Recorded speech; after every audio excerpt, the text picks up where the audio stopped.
మోదీకి దత్తపుత్రుడిగా వ్యవహరిస్తున్న CM Jagan YS Rajasekhar Reddy రాజకీయ వారసుడు ఎలా అవుతారని పీసీసీ అధ్యక్షురాలు వైఎస్ షర్మిల ప్రశ్నించారు. రాజమహేంద్రవరం పార్లమెంటు అభ్యర్థి గిడుగు రుద్రరాజు, సిటీ, గ్రామీణ నియోజకవర్గాల అభ్యర్థులు బోడా వెంకట్, బాలేపల్లి మురళీధర్లతో కలిసి సోమవారం రాత్రి ఆమె నగరంలో బస్సు యాత్ర చేపట్టారు. శ్యామల థియేటర్ సమీపంలో సభలో ఆమె మాట్లాడారు. వైకాపా విధానాలతో రాష్ట్రం 20 ఏళ్లు వెనక్కి వెళ్లిందని ధ్వజమెత్తారు. ప్రతిపక్షంలో ఉండగా ప్రత్యేక హోదా అంశాన్ని ఉద్యమంలా చేపట్టిన జగన్ అధికారం వచ్చాక కేంద్రం కాళ్ల క్రింద తాకట్టు పెట్టారని అన్నారు.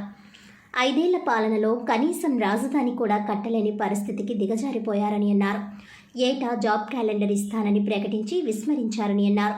చివరకు జగన్ సర్కారే మద్యం అమ్మే పరిస్థితికి వచ్చిందని అన్నారు. భాజపా మతతత్వ పార్టీ అని, రాజశేఖర్ రెడ్డి వారసురాలిగా కేంద్రంపై యుద్ధం చేస్తున్నారని అన్నారు. కాంగ్రెస్ మాత్రమే ప్రత్యేక హోదా తీసుకువస్తుందని స్పష్టం చేశారు. సిపిఎం రాష్ట్ర కార్యదర్శి శ్రీనివాసరావు మాట్లాడుతూ రాష్ట్రంలో 0.8% ఓట్లు లేని భాజపా రాష్ట్రాన్ని కబ్జా చేయాలని చూస్తోందన్నారు. పురంధేశ్వరి భాజపాలో కొనసాగడంతో ఎన్టీఆర్ ఆత్మ క్షోభిస్తోందని అన్నారు. ఎంపీ అభ్యర్థి గిడుగు రుద్రరాజు మాట్లాడుతూ కాంగ్రెస్కు అధికారం ఇస్తే రాష్ట్రాన్ని ఐటీ హబ్గా తీర్చిదిద్దేందుకు కృషి చేస్తామని అన్నారు. ఎన్నికల్లో విచక్షణతో ఓటు వేయాల్సి ఉందన్నారు. మనకు బీజేపీ పార్టీ వెన్నుపోటు పొడుస్తూనే ఉంది. మనకి ఇవ్వాల్సిన హామీలలో, మనకు రావాల్సిన హక్కులలో ఒక్కటే ఇవ్వలేదు బీజేపీ పార్టీ. అయినా అదే బీజేపీ పార్టీతో పొత్తు పెట్టుకున్నాడు చంద్రబాబు గారు. బీజేపీ పార్టీతో చంద్రబాబు గారు పొత్తు పెట్టుకుంటే జగన్మోహన్ రెడ్డి గారికి ఏమో అక్రమ పొత్తు. ఇద్దరికీ పొత్తులున్నాయి. ఒకరిది బహిరంగ పొత్తు, ఇంకొకరిది అక్రమ పొత్తు. ఆఖరికి జగన్మోహన్ రెడ్డి గారు దత్తత పుత్రుడు అంటున్నారు. బీజేపీ నాయకులే, నిర్మలా సీతారామన్ గారే మోడీకి దత్తపుత్రుడు జగన్మోహన్ రెడ్డి గారు అని చెప్తున్నారే, మరి ఇంతకంటే దారుణం ఉంటుందా? రాజశేఖర్ రెడ్డి గారి వారసుడు జగన్మోహన్ రెడ్డి గారు రాజశేఖర్ రెడ్డి గారి కొడుకు అనుకొని, వారసుడు అనుకొని ఓట్లేస్తే ఈరోజు రాజశేఖర్ రెడ్డి గారి వారసుడుగా మిగిలారా, లేకపోతే మోడీ దత్తపుత్రుడుగా మిగిలాడా? అసలు రాజశేఖర్ రెడ్డి గారు ఏ రోజైనా బీజేపీని సమర్థించారా? జీవితంలో ప్రతిరోజు బీజేపీని వ్యతిరేకించారు రాజశేఖర్ రెడ్డి గారు. ఎందుకంటే బీజేపీ పార్టీ ఒక మతతత్వ పార్టీ కాబట్టి. ఎందుకంటే మతం పేరుతో చిచ్చు పెట్టాలి, ఆ మంటలో చలిగాచుకోవాలి. ఇదే బీజేపీకి తెలిసిన రాజకీయం. బీజేపీకి తెలిసిన రాజకీయం ఒక మతాన్ని అవమానించాలి, ఇంకో మతాన్ని రెచ్చగొట్టాలి. ఇదే బీజేపీకి తెలిసిన రాజకీయం. ఆ రోజు గోద్రా ఘటనలో ఎంతమంది ప్రాణాలు పోతే బీజేపీ పార్టీని ఉతికారేలేదా రాజశేఖర్ రెడ్డి గారు? మరి ఈ రోజు మణిపూర్ ఘటనలో అంతమంది క్రైస్తవులను ఊచకోత చేస్తే మరి జగన్మోహన్ రెడ్డి గారు రాజశేఖర్ రెడ్డి గారి కొడుకై ఉండి ఒక్క మాట అయినా పల్లెత్తి మాట బీజేపీతో మాట్లాడా, బీజేపీతో కొట్లాడా? ఆఖరికి బీజేపీకి మళ్ళీ నో కాన్ఫిడెన్స్ మోషన్ పెడితే బీజేపీకే మద్దతు ఇచ్చాడు అంటే ఈయన రాజశేఖర్ రెడ్డి గారి వారసుడా, లేకపోతే బీజేపీ వారసుడా? ముమ్మాటికి బీజేపీ మోడీకి దత్తపుత్రుడుగా మారిపోయాడు జగన్మోహన్ రెడ్డి గారు.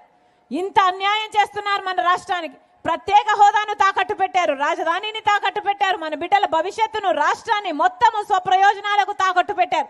వీళ్ళకే మళ్ళీ ఓట్లేద్దామా, వీళ్ళనే మళ్ళీ అధికారంలో కూర్చోబెడతామా? ఒక్కసారి ఆలోచన చేయండి. జరుగుతున్నటువంటి శాసనసభ ఎన్నికల్లో కాంగ్రెస్ పార్టీ మరియు Congress party బలపరిచినటువంటి CPI, CPM, Aam Aadmi party, India alliance భాగస్వామ్య పార్టీల పక్షాన మనందరినీ కలిసి మీ అందరి ఓట్లని అభ్యర్థించాలని ఈనాడు మన రాజమండ్రి నగరానికి విచ్చేసినటువంటి మన దివంగత మహానేత డాక్టర్ వైఎస్ రాజశేఖర రెడ్డి గారి తనయ, మన ప్రదేశ్ కాంగ్రెస్ కమిటీ అధ్యక్షురాలు శ్రీమతి వైఎస్ షర్మిలారెడ్డి గారికి తూర్పుగోదావరి జిల్లా కాంగ్రెస్ కమిటీ పక్షాన స్వాగతం పలుకుతున్నాం.